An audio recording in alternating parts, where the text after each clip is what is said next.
Ngiyakhona, the podcast inspiring entrepreneurials in South Africa. Because if it's going to be, it's up to me. How would you as one person be able to make impact that replicates itself beyond the hours in a day that you have? You can iterate and try something else, and you can iterate and try something else. You really have to intrinsically really, really want this.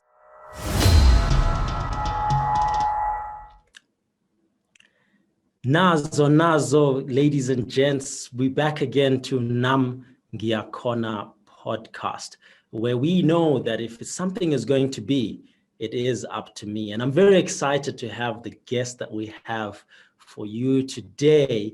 Once again, here to inspire us to think entrepreneurially, and she is definitely an inspiring entrepreneur. We'll get into that in a second, but I do want to remind you, as always, before we start, that you might be inspired today. You might feel to share this with a friend, or you might have a question for our guest. Drop it in the comments below. From me, your host, Buntu Majaja, I do want to welcome you again to Ngiyakhona, and welcome as well our guest, Lethabo Motsoaledi. Welcome, Lethabo. Thanks so much for coming in to chat with us today. Thanks for having me, Buntu. Such a pleasure, really. I mean, as an entrepreneur who you've been an entrepreneur, many of times, and now in your latest life of entrepreneurship, being the co-founder and CTO of VoycAI. And where did that come from? This innate desire to become an entrepreneur, or at least to want to solve the problems, and then believe that you can be the one to solve them? It's a very good question. So what happened is most of my family members are doctors. And what I identified from observing them was just, I had an issue because that was the career path set in front of me. Like, you need to be a doctor, basically. And I'm like, it doesn't make sense. Like, the amount of hours you're putting in on a daily basis doesn't equate to the return of impact. So if you only have 8 hours in a day, and let's say it takes you an hour to help a person, you can only help 8 people in a day. Like, that is a lot of effort, but it just, you can't scale that. Like, you can't scale your time.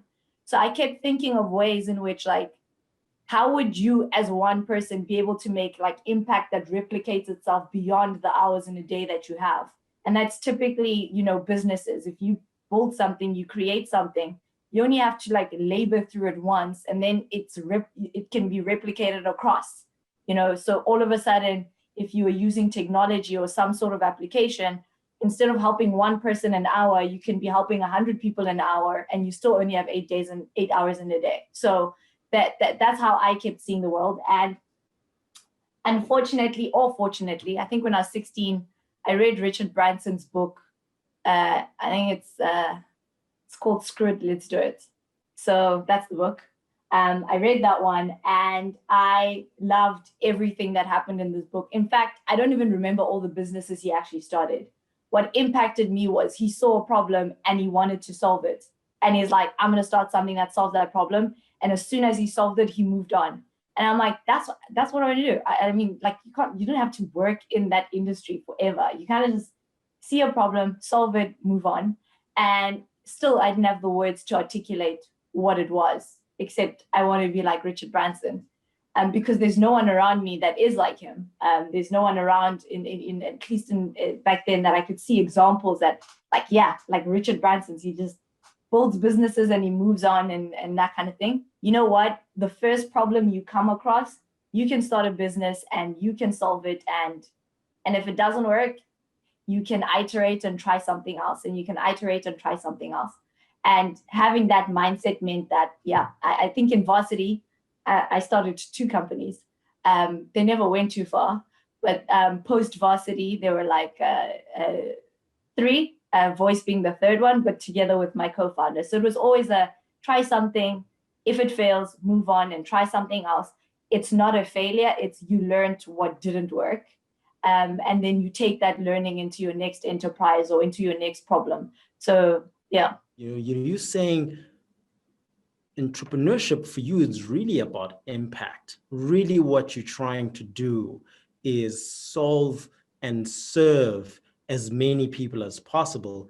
And business is one of the best tools that you see for doing that. And that's what's driving you as an entrepreneur. What was it that gave you so much confidence and conviction in entrepreneurship?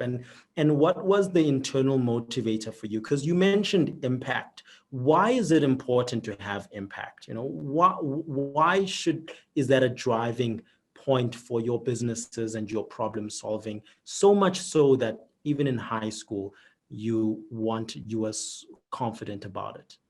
Yeah. So I think, look, the real, like, I have to deeply reflect all the time, like, why pick this? Because within any business, even when it works, it's really hard.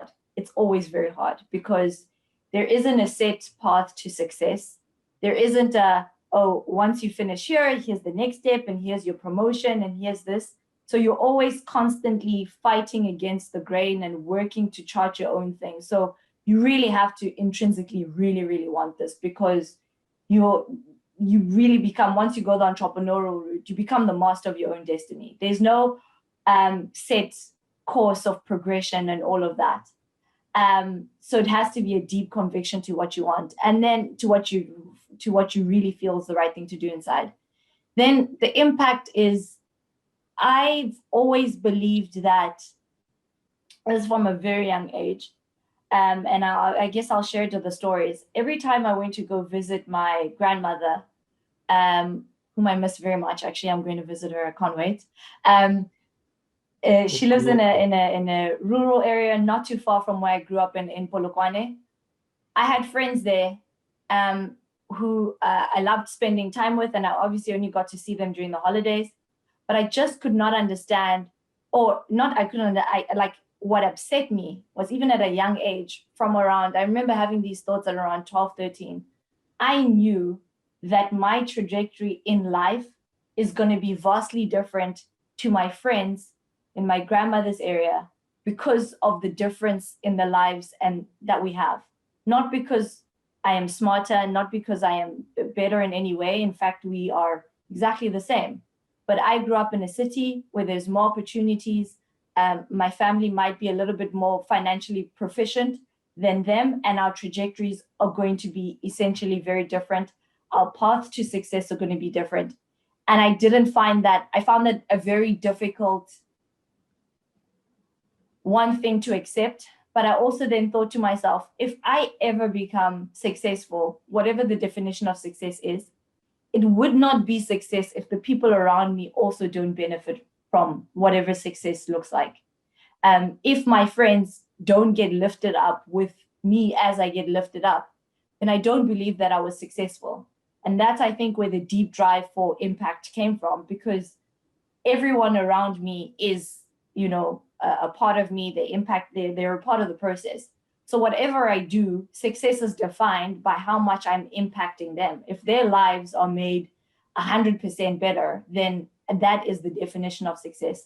And that's where the impact comes from. Like, I wasn't creating businesses to, for the sake of, or for the finances or for the money. That's obviously the other side of the equation.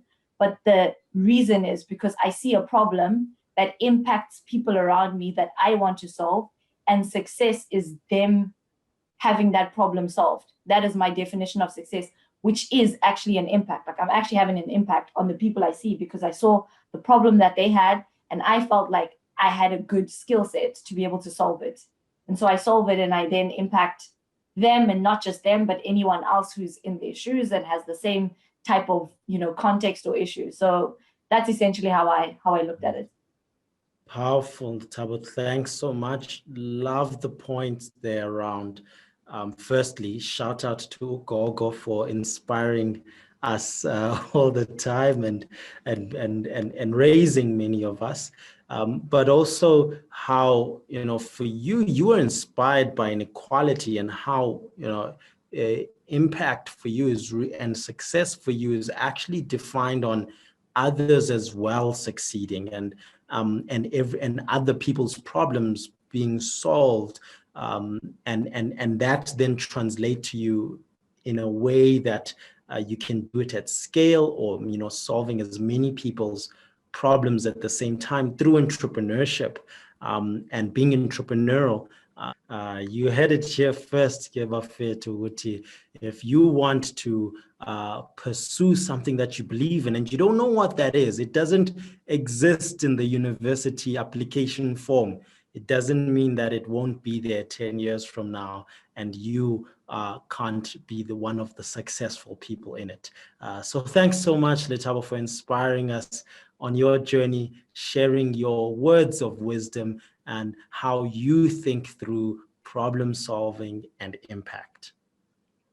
Thanks so much for having me, Buntu. This was really impactful, and I hope as much as I learned from other entrepreneurs myself, I'm hoping I could have also shared a bit of my insights and what I've learned with everyone else. I'm certain, and I'm sure, Guti, we took a lot of notes, and we're going to be CEOs of our own careers as well. So, Bafethu, stay tuned, stay connected, and stay inspired ku Nam Ngiyakhona, because all we're trying to do here is to remind ourselves that all of us can. And if it is going to be, it is up to me. Thank you so much. See you next time. From me, your host, Buntu. Thank you. Stay inspired and be entrepreneurial. Follow us on social media and find us on WhatsApp. Nam Ngiyakhona.